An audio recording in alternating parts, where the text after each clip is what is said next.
ফুকি দাও ফাঁকি দাও গহীর গম্ভীরে যাও, গসর মাঝ ফোটায় ফোটায় পরে পানি, তুমি যা করবা আমি তা জানি।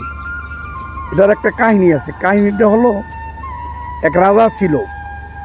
রাজা যখন নদীতে গোসল করতে গেল, গোসল করতে গিয়ে দেখে যে একটি ষাঁড় গরু পানিতে গোসল করিয়া নদীর উপরে উঠছে। ওইটা নদীর পাড়ে শিং দিয়া মাটি চুলাইতেছে, মাটি উঠাইতেছে। এমন কালে একটা ইঁদুরের গছ ছিল। ওই ইঁদুরটা একটু বাইর হয় আর ঢুকে, বাহির হয় আর ঢুকে। তখন রাজা একটা মনের থেকে একটা গল্প বাই করলো। ইঁদুরটাকে বললো, ফুকি দাও ফাঁকি দাও গহীর গম্ভীরে যাও। আর ওই ষাঁড়ডাজি নদীর থেকে উঠছে, তার শরীর থেকে ফোটায় ফোটায় পানি পড়তেছে আর সিন্দা ঘষতে আছে। তো বলতেছে, গসর মাঝ ফোটায় ফোটায় পরে পানি, তুমি যা করবা আমি তা জানি।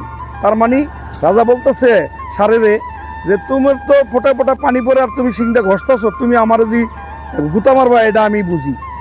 তো এই কথাটা সে বইলা গোসল করতে গেল গা। ওদিকে রাজার সাথে, রাজার স্ত্রীর সাথে ছিল এক রাজার এক কর্মচারীর সাথে আছিল তার প্রেম প্রীতি।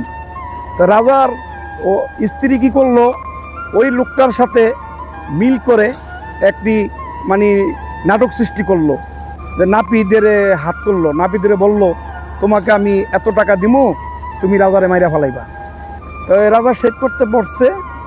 দেখেন, রাখে আল্লাহ মারেকে কথায় আছে না, রাজা শেভ করতে বসছে। আর রাজার কর থেকে ওই নদীর পাড়ের যে গল্পটা, ওটা রাজার মনে পড়ে গেছে গা। রাজা বলতেছে, গসর মাঝ ফোটায় ফোটায় পরে পানি, তুমি যা করবা আমি তা মানি। তার মানে ওই নাপিত যখন খুঁটটাকে সুন্দর করে পানি দিয়া ঘষা মারছে আর পানি লইছে, ফোটায় ফোটায় পড়তে আছে, তখন রাজার ওই নদীর পাড়ের গল্পটা মনে পড়ে গেছে। তখন রাজাই এটা নিজের মনেতে বলতেছে, গসর মাঝ ফোটায় ফোটায় পরে পানি, তুমি যা করবা আমি তা জানি। নাপিত বলতেছে যে আমি রাজার গলা কাটলাম, রাজা কেমনে জানলো? রাজা তো সব জানিয়ে গেছে গা। ওই নাপিত কি করছে, এই খুর ফালায় দিয়া ঠাস করে রাজার পাও দিলা ফসাইয়া ধরছে, মহারাজ আমাকে ক্ষমা করে দেন। আর রাজা কার রাগ, কি হয়েছে ডাক স্যার? আর না মহারাজ আমাকে ক্ষমা করে দেন, আমাকে ক্ষমা করে দেন। তা রাজা বলল যে এখানে তো কোনো একটা ঘটনা আছে, ও আমার পাও কেন ধরলো? তাই বললো, গসর মাঝে ফোটায় ফোটায় পরে পানি, তুমি যা করবা আমি তা জানি। কথাটা আরেকবার বললো। এই কথাটা বলার পরে রাজার এবার দুই প্যাল জড়ায় ধরলো নাপিত। বললো, রাজামশাই আমি তো বিরাট এক অপরাধ করে লাইছি, এটার জন্য আমি দেই না। এটার জন্য দায়ী কে? এটার জন্য দায়ী হলো একমাত্র আপনার স্ত্রী। সে আমাকে টাকা পয়সা দিয়ে আপনাকে কতল করার জন্য আমাকে ভাড়া করে আনছে। আমি কেন? আপনার স্ত্রীর সাথে একজনের অবৈধ সম্পর্ক আছে। সে আমাকে বলছে যে আমি টাকা দিলে তুমি যখন রাজার চুলদারি কামাইবা, তখন তুমি রাজাকে খুর দিয়ে গলা দু টুকরা করে ফেলাইবা। এটার জন্য রাজামশাই আমি দেয় না, আমাকে আল্লাহ রাস্তা ক্ষমা করেন। রাজায় তো আচ্ছা ঠিক আছে, যা তোরে ক্ষমা করে দিলাম, তুই আয়। এই কে আসিস? ধরো ওকে, ধরো। ধর রাজ দরবারে লেগে গেছে।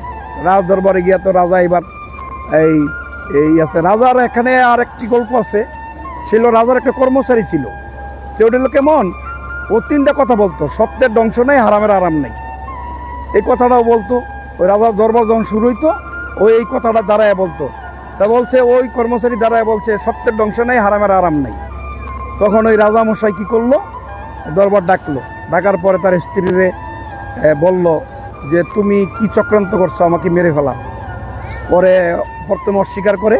তখন এই নাপিত সব স্টেটমেন্ট দিল যে হ্যাঁ, আমাকে আপনাকে মারার জন্য, আমাকে টাকা পয়সা দিয়ে আমাকে কতল করার জন্য, আমাকে আমি এই গল্পটা এই জন্য বললাম যে দেখেন, যদি আল্লাহ কাউকে বাঁচায় রাখে, তার মৃত্যু কখনো হয় না। রাজার নদীর কাছে গোসল করতে গেছে, তার নিজের রাজার মশা জ্ঞানী লোক, সে বিবেক থেকে গরুর ওই ঘটনা দেখে সে নিজে একটা গল্প তৈরি করলো। সেই গল্পটা তার জীবনের রক্ষায় কামো লাগে গেল। তাই আমি বলবো, কখন যে কার জীবন কখন কোন জায়গায় কামে লেগে যায়, এটা বোঝা বড় মুশকিল। তাই আমরা বলবো, অসৎ কাজ থেকে আমরা দূরে থাকবো। আমরা সবাই সদাই সৎ কাজ করবো এবং সৎ পথে চলবো। এটাই হোক আমাদের অঙ্গীকার। ভালো থাকবেন, সুস্থ থাকবেন।